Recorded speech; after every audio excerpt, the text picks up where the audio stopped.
My parents told me to come home for Christmas, only to ask me to take in my sister's kids so she could have a fresh start. Days later, she dropped them on my doorstep with a note, saying they were my problem. Now, it's kind of a long story, but I need to write it down somewhere. I'm Mel, and I haven't talked to my parents or my sister. I'll call her Jen in 8 years. Not really sure how to start this, but here goes. I work at this big investment firm downtown. You know those tall buildings with the fancy lobbies where everyone's wearing suits? Yeah, one of those. I'm good at my job.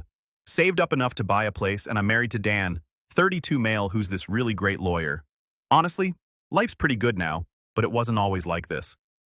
Growing up, it was always about my sister Jen. She's 3 years older, and my parents treated her like she was perfect. Every little thing she did was amazing to them. Got a C+ in math. At least she tried her best. Dropped out of college. College isn't for everyone. Got married at 19 to some guy she met at a gas station.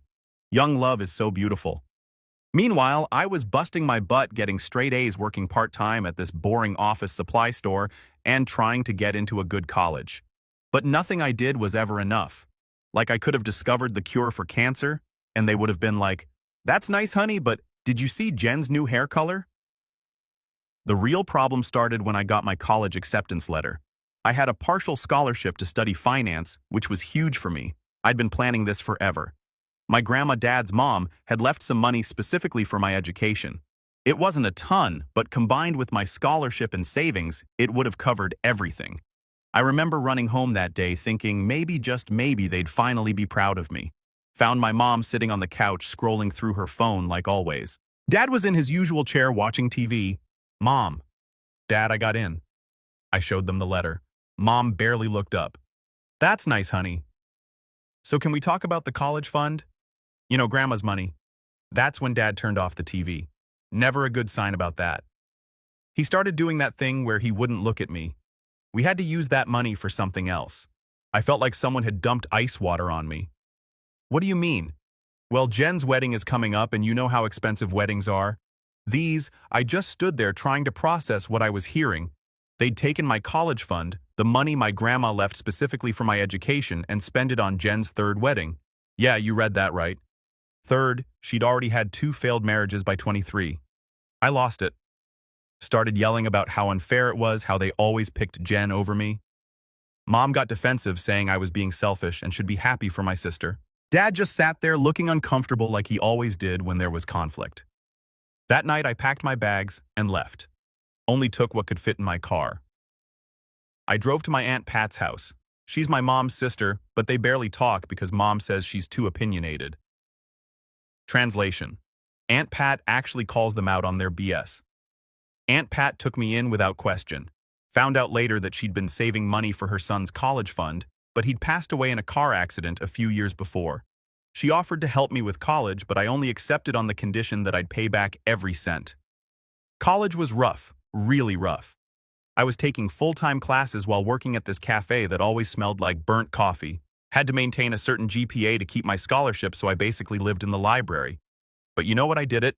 Graduated with honors, got a job at the investment firm where I still work, and paid back every cent to Aunt Pat within 2 years. That's also where I met Dan. He was handling some legal stuff for the firm, and we kept running into each other in the break room. He asked me out for coffee, and the rest is history. We got married last year, bought a house, and things were finally going well. I hadn't talked to my family in all this time, like zero contact, no calls, no emails, nothing. Jen had my number but never used it. My parents sent a card when I graduated, probably because Aunt Pat told them, but that was it. So, yeah, that's the background. Had to explain all this, so what happened next makes sense, but it all started last Christmas. I know I should have seen it coming because my Aunt Pat was acting weird for days. Like she'd start saying something on the phone, then stop herself, but I was too busy with work to really notice. Dan and I had this tradition of spending Christmas Eve at Aunt Pat's. She makes these amazing cinnamon rolls that make the whole house smell incredible. And we usually just hang out, watch movies, and open one present each at midnight. It's chill, you know? So we show up at her place around 6 p.m. I'm carrying this huge tray of my attempt at sweet potato casserole. Probably not as good as hers, but I try. And Dan's got the gifts. The moment I opened the door, I knew something was wrong. There were too many coats on the rack, too many shoes by the door. Then I heard them. My mom's laugh, my dad's voice, my sister Jen talking loudly about something. I literally froze in the doorway. Dan walked right into me because I stopped so suddenly. The casserole almost went flying. 8 years. It had been 8 years since I'd seen any of them. And there they were, sitting in Aunt Pat's living room like they belonged there. Mom's hair was mostly gray now. She used to dye it religiously. Dad had gotten pretty heavy. And Jen, well, Jen looked exactly the same, except now she had 2 kids I'd never met clinging to her legs. Aunt Pat came rushing over, looking like she was about to cry. "Mel, I'm so sorry.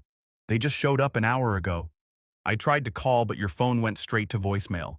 My phone was in my bag, on silent cause of work stuff. Great timing, right? I couldn't move. Like physically couldn't make my feet work." Dan put his hand on my back and whispered, "We can leave if you want." But before I could answer, my mom spotted me. "Mel, sweetheart." She came rushing over like we'd seen each other yesterday, tried to hug me and everything. I stepped back so fast I bumped into Dan again. "What are you doing here?" My voice came out weird. Too high. "It's Christmas. Mom said it like that. Explained everything. Family should be together on Christmas." Dad was still sitting in his chair doing that awkward half-wave thing. Jen was busy with her kids, but I could see her watching me. The kids, God, I didn't even know their names then, looked confused.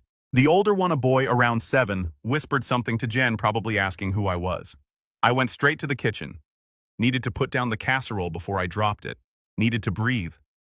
The kitchen had always been my safe space at Aunt Pat's house. I'd spent so many hours here doing homework or helping her bake. Dan followed me in. He's good like that. Always knows when I need backup. "You okay?" I shook my head, not trusting myself to speak. Aunt Pat came in looking miserable. They showed up saying they wanted to make things right. I told them it wasn't a good idea to surprise you like this. "But you know your mother?" Yeah, I did know my mother. Queen of doing whatever she wanted and dealing with the consequences later. I could hear the kids playing in the living room now. Someone had turned on Christmas music. It all felt so wrong, like I'd walked into some parallel universe where the last 8 years hadn't happened. "Should we go?" Dan asked again. He was already reaching for his car key. I almost said yes. Really wanted to say yes. But then I looked at Aunt Pat's face. She decorated everything so nicely, made all this food, and now she was caught in the middle of this mess. "No," I said finally. "This is our tradition. I'm not letting them ruin it." Dan nodded. "He gets me, you know." Aunt Pat squeezed my hand. "Just give me a minute," I said, heading for the back door. Needed some air. It was freezing outside. I hadn't grabbed my coat, but the cold felt good. Helped clear my head. I could see through the kitchen window. Everyone moving around inside, looking so normal, like a regular family on Christmas Eve. That's when my mom came out. Didn't even bring a coat for me. Typical. "You're going to catch cold," she said, like she'd been saying that to me every day for the past 8 years. Like she had any right to act like my mother now. I had so many questions. Why now? Why like this? Why not call first? But what came out was, why are you really here? Well, she started doing that thing where she takes forever to get to the point. "It's about Jen." Of course it was about Jen. When wasn't it about Jen? What about her? "She's going through some changes." I waited. Mom always does this. Talks in circles until someone makes her get to the point. Finally, she said, "Jen's getting divorced again." I just stared at her like, was that supposed to be news? Jen getting divorced was like the sun rising. Happened pretty regularly. And I said, "And she needs some time to rebuild her life to find herself." Something in her tone made me nervous. What does that have to do with me? That's when Dad came out. Still no coat for me, BTW. He had this look on his face, the same one he had when he told me they'd spent my college fund. "Mel," he said, trying to sound all businesslike, "you've done well for yourself. Good job, nice house, stable marriage." I didn't like where this was going. I thought they came to apologize or feel some regret, but no. Even after all these years, they still want to use me to help Jen. "We were thinking," Mom jumped in. "Maybe you could take Ben and Lisa for a while." I legit thought I'd heard wrong. "Take them just until Jen gets back on her feet," Dad added quickly. "She needs time to sort things out, find a new place, maybe go back to school." I stood there trying to process what they were saying. They wanted me, who they hadn't spoken to in 8 years, to take custody of Jen's kids. "Are you serious right now?" "It makes perfect sense," Mom said, like she was suggesting I water her plants while she was on vacation. "You've got that big house. Dan's got a good job and you work from home sometimes. I work from home like twice a month. Still, the kids would have stability structure and Jen really needs this chance to what? I interrupted. Party, find husband number 4. Mom's face got all pinched. That's not fair. Not fair. I laughed, but not because anything was funny. You know what's not fair? Showing up at Christmas after 8 years of silence and asking me to raise someone else's kids. Dad tried to step in. Now Mel number, just no. Where's Jen anyway? Why isn't she asking me herself? Right on cue, Jen appeared in the doorway. She must have been listening the whole time. There you are, she said, like we were all just hanging out. I was wondering where everyone went. The kids were with her. Ben looking sleepy and Lisa clutching this stuffed rabbit that had seen better days. These are your aunt and uncle, Jen told them, pointing at me and Dan, who quietly appeared behind me with my coat. Aunt Mel and Uncle Dan. The kids just stared at us. Can't blame them. Ben's 7, Lisa's 5. Jen continued like she was introducing her pets or something. They're really good kids, super independent. Ben can even make his own breakfast. The way she said it like that was a selling point, made my stomach hurt. A 7-year-old shouldn't have to make his own breakfast. Dan spoke up for the first time.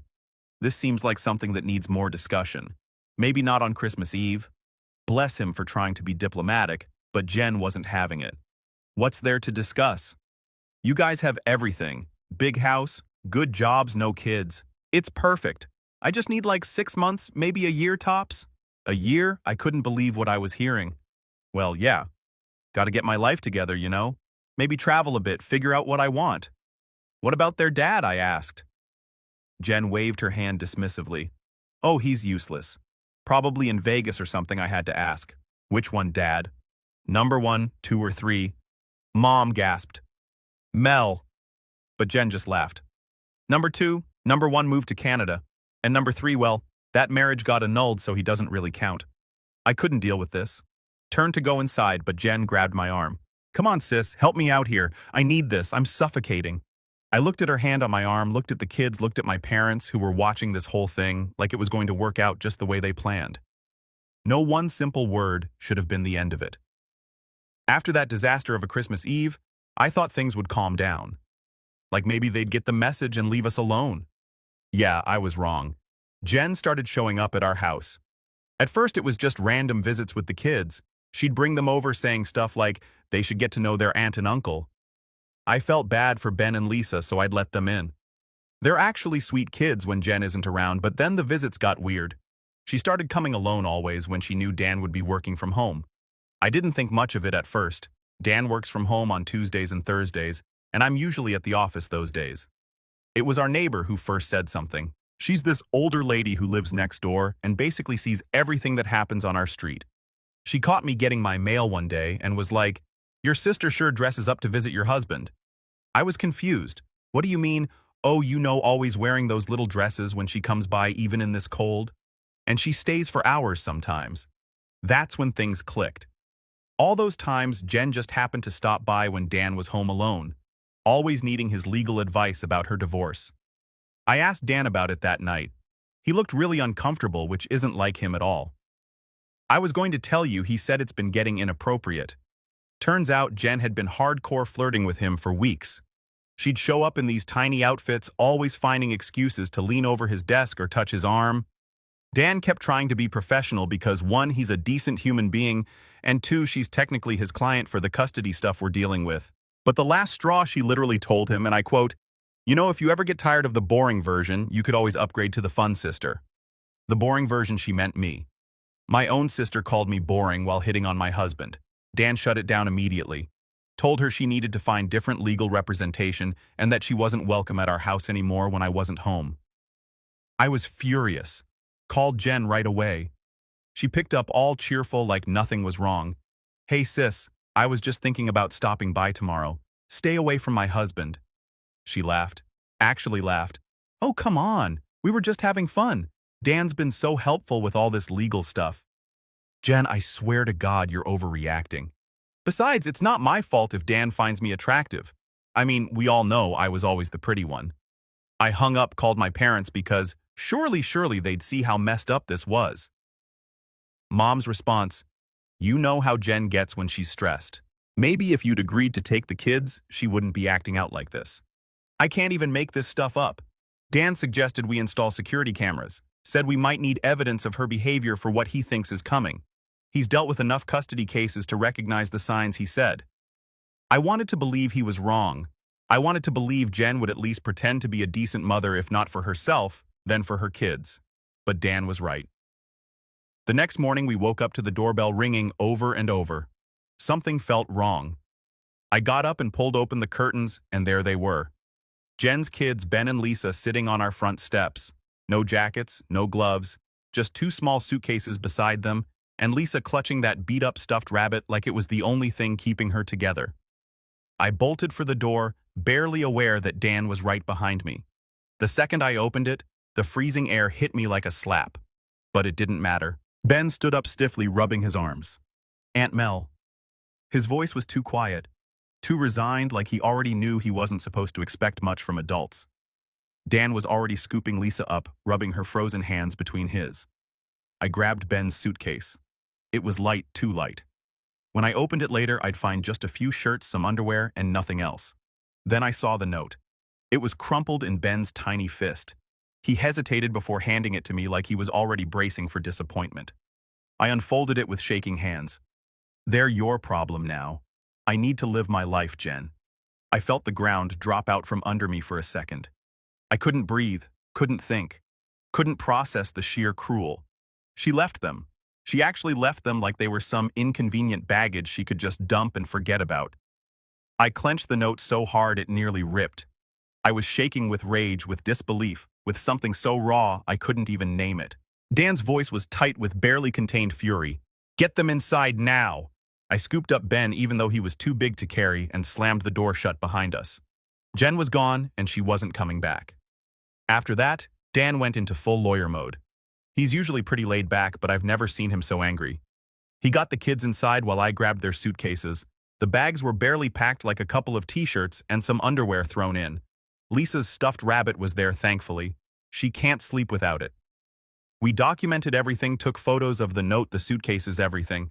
Thank God for our security cameras. They caught Jen dropping the kids off at 4:30 a.m. and driving away in her beat-up Honda. While I was making the kids breakfast, they were starving. Hadn't eaten since dinner the night before. Dan was making calls, like a lot of calls. He contacted CPS first, then the police to file a report, then his law partner who specializes in family cases. My parents showed up around noon. Turns out Jen had texted them saying, "Kids are with Mel now. All good." Like it was totally normal to dump your children on someone's doorstep and disappear. Mom started with her usual excuses. "Jen's just overwhelmed. She needs time. She'll come back when she's ready." Dan shut that down real quick. "This isn't about Jen anymore. This is child abandonment. It's a crime." Dad tried arguing. "But they're family. We can handle this privately."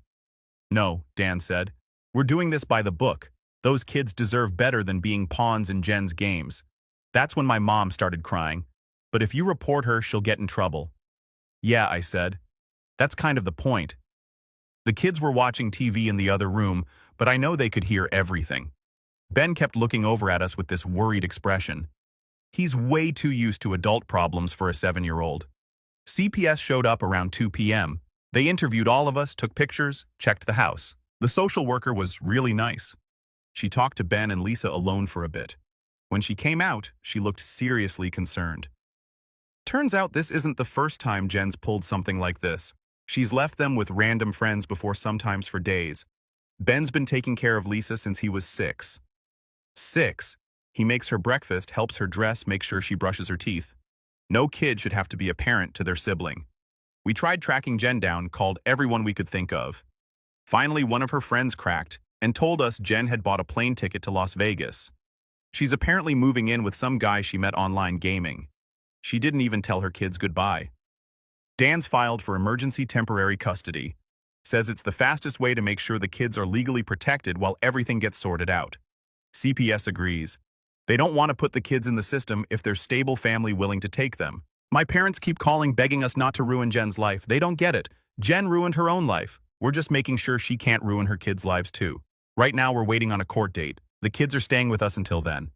Dan's converted his home office into a temporary bedroom for them. He's amazing with them. Helped Ben with his math homework tonight and read Lisa 3 bedtime stories until she finally fell asleep.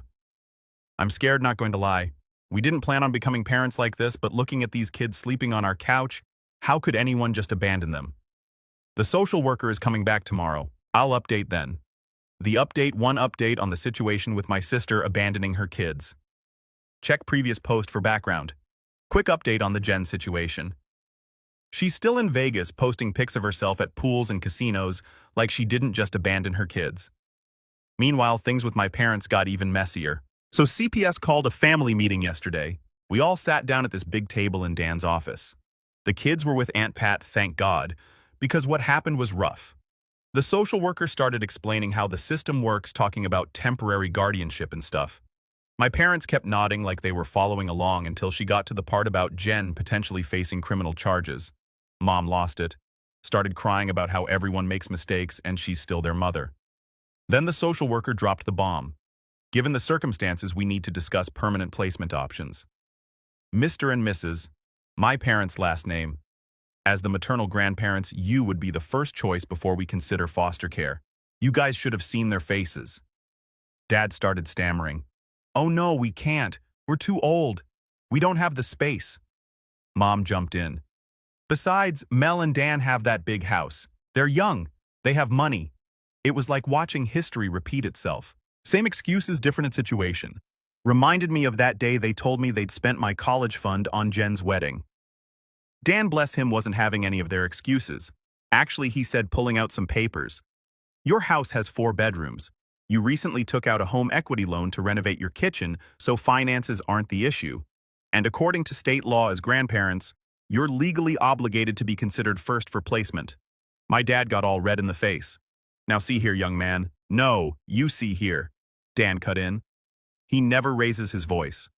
But man, when he uses his lawyer tone, people listen. Your daughter abandoned her children and threw them at us. She's in Vegas spending money on hotels, while her 7-year-old son is acting as a parent to his 5-year-old sister. This isn't about what's convenient for you. It's about those kids. Mom tried again. But Mel, stop it, I said. All those old feelings from the college fund thing came rushing back. Stop trying to make me fix Jen's messes. You did this her whole life. Cleaned up after her, made excuses, pushed her responsibilities onto me. Not anymore. Then the social worker cleared her throat. If you're unwilling to take custody, we'll need to document your refusal. This will be part of the court record. And if no relatives step up, the kids will enter foster care system. That got their attention. See, my parents care a lot about what people think of them. It's why they spent so much on Jen's wedding. Had to keep up appearances. Document? Mom looked horrified. You mean this would be on record? Yes, the caseworker said calmly. It will be officially noted that you declined custody of your grandchildren. While it won't be publicly accessible, it will be part of the case file and legal record. Mom's face pale so people could find out. If it comes up in court or an official inquiry, yes. And if a family member chooses to share it, there's nothing stopping them. Mom's mouth opened and closed like a fish gasping for air. The next hour was wild. My parents tried everything. Guilt trips, crying, even offering me money. Ironic, right? By the end of the meeting, my parents had signed temporary custody papers. They're picking up the kids tomorrow. Ms. T's going to do weekly checks. Dan's made sure they can't just pass the kids back to Jen if she shows up. Everything has to go through the courts now. I feel weird about it. Like I know it's the right thing for the kids. They need stability. But watching my parents do the right thing only because they were forced to brings back a lot of old stuff. Ben asked me earlier if this meant he didn't have to be in charge of Lisa anymore. God, these kids deserved so much better. I don't know how things will move from now on. Let's just hope for better, but I'll keep you guys updated. Final update. Update to the ongoing situation with my sister abandoning her kids. See previous posts? Okay, read it. Got a lot to update you guys on. Remember how Jen was living it up in Vegas? Yeah, that didn't last long. Dan's law firm worked with local authorities to track her down. Turns out she was staying at some cheap motel off the strip with this guy she met gaming. Not the fancy resort she was posting pics from. She was just hanging around the nice hotels, taking selfies and pretending she was staying there. The cops showed up at her motel room on Tuesday morning. According to the report, she tried saying she was just taking a vacation, and the kids were perfectly fine with their sister. The officers weren't impressed. They brought her back yesterday. Not going to lie, seeing her in handcuffs was weird. She didn't look like the confident sister who'd been hitting on my husband and demanding we raise her kids. She looked small scared. The charges are pretty serious. Child abandonment, child neglect from before she left them with us. Child endangerment, some other legal stuff I don't fully understand, but Dan says are bad. The DA's office interviewed Ben and Lisa last week. They're doing this thing called a forensic interview where they talk to kids about abuse or neglect. Ben told them everything. How he's been taking care of Lisa since he was 6, how Jen would leave them alone for days, how they sometimes didn't have food in the house because she spent the money on herself. Lisa started crying during her interview when they asked about meals, said she was scared they'd have to go hungry again. I had to leave the room. My parents are freaking out. They keep trying to get Dan to make this go away. He flat out refused, told them if they try to interfere with the legal process, they could lose custody of the kids too. Mom tried the whole "but she's mentally ill" excuse. Yeah, no, Jen's not mentally ill, she's just selfish, always has been.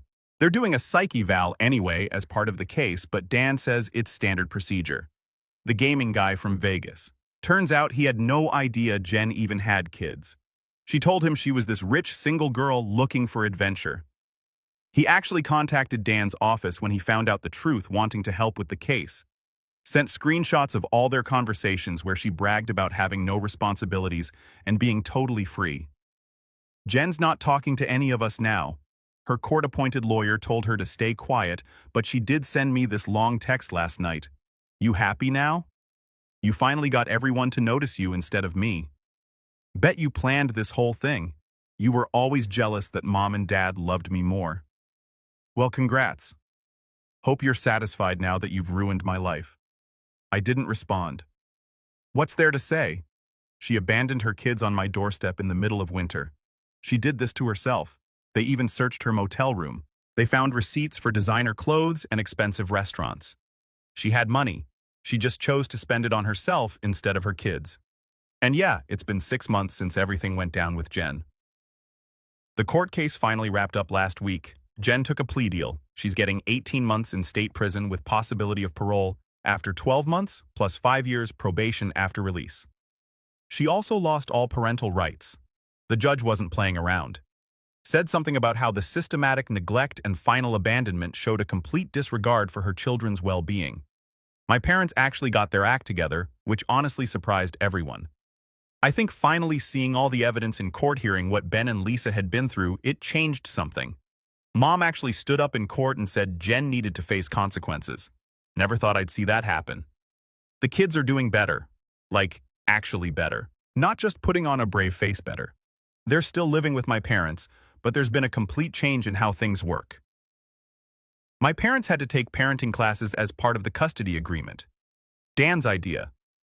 He's scary smart about this stuff. They've set up proper bedrooms, got the kids into good schools, and taken them to therapy every week. My parents tried reaching out after everything settled. Dad sent this long email about how sorry he was about the college fund, how he sees things differently now. Mom keeps trying to call saying she wants to start fresh. But you know what? Some things you can't just apologize away. 8 years of silence. Then they only show up when they need something. Nah, I'm done. Aunt Pat's been amazing through all this. She visits the kids at my parents' house regularly, makes sure they're actually taking care of them properly. The kids adore her.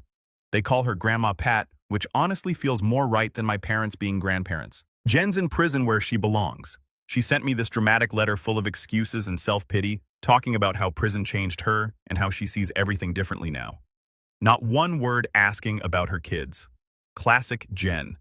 That letter went straight in the trash. Dan and I see the kids every other weekend, but not at my parents' house.